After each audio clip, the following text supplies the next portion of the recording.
पार्टियों को चुनाव लड़वाने वाले पीके यानी कि प्रशांत किशोर अब खुद मैदान में हैं। प्रशांत किशोर ने अपनी जन स्वराज पार्टी लॉन्च कर दी है। आरजेडी और जेडीयू के लिए जन स्वराज पार्टी कितनी चुनौती है, प्रशांत किशोर की जन स्वराज राजनीति के अखाड़े में कितना कमाल कर पाएगी, आइए जानते हैं।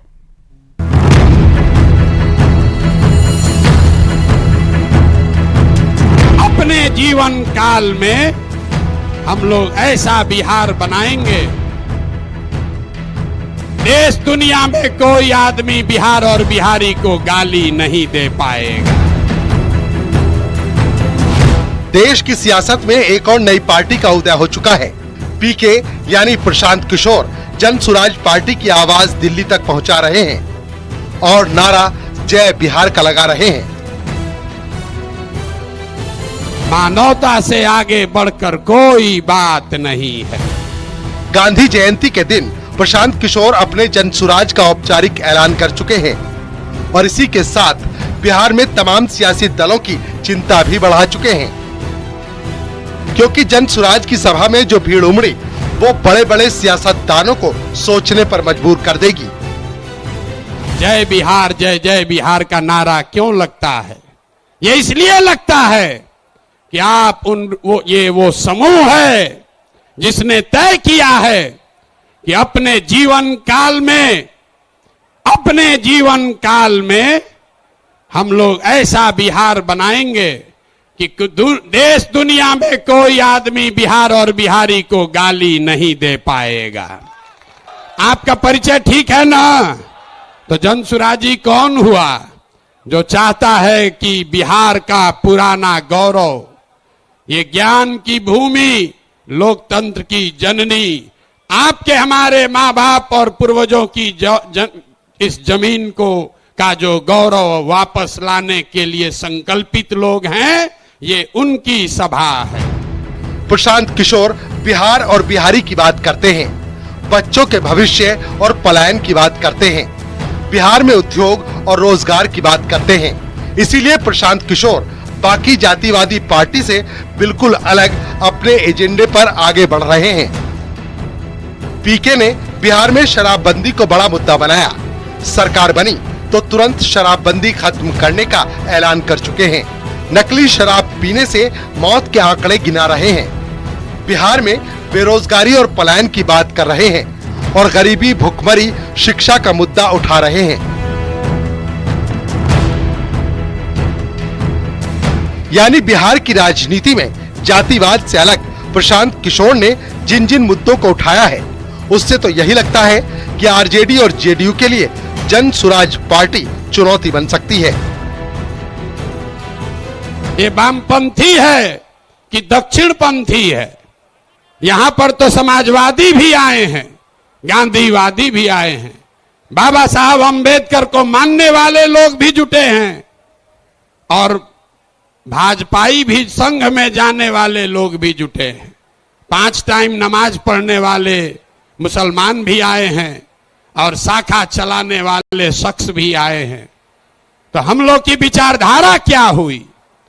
जन स्वराज की विचारधारा जो महात्मा गांधी ने जो बात बताई, जो गुरुदेव रविंद्रनाथ टैगोर ने सिखाया, जो बाबा साहब अम्बेडकर ने बताया, जन स्वराजियों क्या विचारधारा हुई मानवता। मानवता से आगे बढ़कर कोई बात नहीं है। प्रशांत किशोर के साथ एक मजबूत पक्ष ये भी है कि वो बीजेपी, जेडीयू और कांग्रेस समेत कई दलों के लिए चुनावी रणनीति बना चुके हैं। इसीलिए वो इन राजनीतिक दलों के कामकाज के तरीके को समझते हैं। लेकिन चुनौती ये है कि बिहार में पिछले लगभग 35 सालों से आरजेडी और जेडीयू का दबदबा रहा है। इसके अलावा बीजेपी भी राज्य में बड़ी राजनीतिक ताकत है। ऐसे में बिहार की बेहद कठिन सियासी पिच पर बैटिंग कर पाना प्रशांत किशोर के लिए इतना भी आसान नहीं होगा। Bureau report, news 18।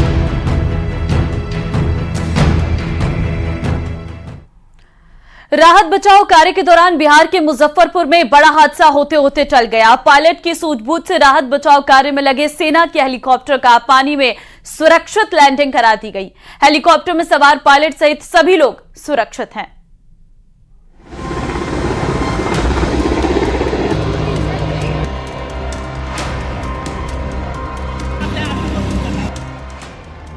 बिहार में भले ही बारिश थम गई हो, लेकिन नेपाल के तराई इलाके में भी बारिश का दंश बिहार के एक बड़े इलाके के लोग आज भी झेल रहे हैं।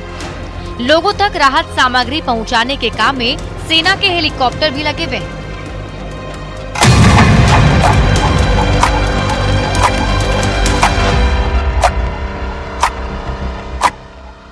बाढ़ से बेहाल मुजफ्फरपुर के आसमान में सेना का हेलीकॉप्टर चक्कर मारने लगा। इस हेलीकॉप्टर को देखते ही औराई के नया गांव के लोगों की आंखों में चमक आ गई। लोग अपनी छतों पर पहुंच चुके थे।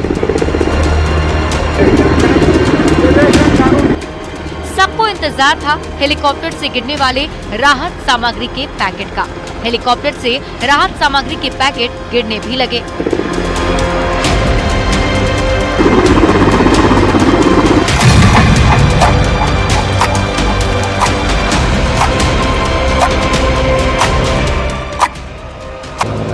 तभी अचानक हेलीकॉप्टर लहराया और नीचे की ओर गिरने लगा। देखते ही देखते राहत की आस लेकर पहुंचा चॉपर आसमान की बजाय पानी के बीच में था।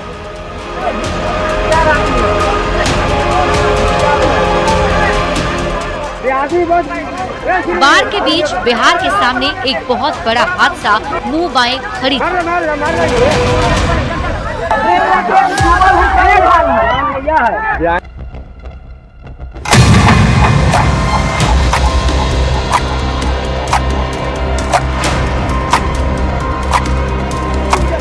लेकिन महज 15 मिनट के अंदर गांव के एसडीआरएफ के जवान देवदूत बनकर मौके पर पहुंच गए।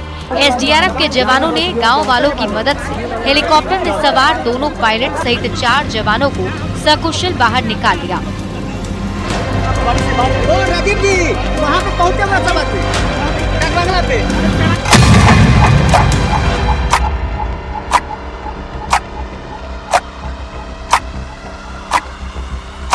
मेडिकल की टीम को मौके पर पहुंचने में करीब 1 घंटे 45 मिनट का समय लगा। हेलीकॉप्टर से सुरक्षित रेस्क्यू कराए गए घायल जवानों को तुरंत इलाज के लिए एसकेएमसीएच भेज दिया गया। अब इस हादसे की पूरी कहानी जान लीजिए। आजकल बिहार का एक बड़ा इलाका बाढ़ से प्रभावित है और लोग परेशान हैं। लोगों को राहत पहुंचाने के लिए युद्ध स्तर पर राहत बचाव कार्य किया जा रहा है। इसी के लिए सेना के हेलीकॉप्टर भी लगे हुए हैं। सीतामढ़ी से सेना का ये हेलीकॉप्टर राहत सामग्री लेकर मुजफ्फरपुर के लिए उड़ा था। हेलीकॉप्टर के जरिए बीच में कई जगहों पर राहत सामग्री के पैकेट गिराए गए, लेकिन इसी दौरान आसमान में ही हेलीकॉप्टर का इंजन फेल हो गया। पायलट ने तुरंत सूझबूझ का परिचय दिया और हेलीकॉप्टर की पानी में इमरजेंसी लैंडिंग करा दी। पायलट की सूझबूझ से एक बड़ा हादसा टल गया, क्योंकि अगर किसी छत या पेड़ से हेलीकॉप्टर टकराया होता तो जान माल का काफी नुकसान हो सकता था। न्यूज़ 18 के लिए मुजफ्फरपुर से प्रियांक सौरभ के साथ ब्यूरो रिपोर्ट।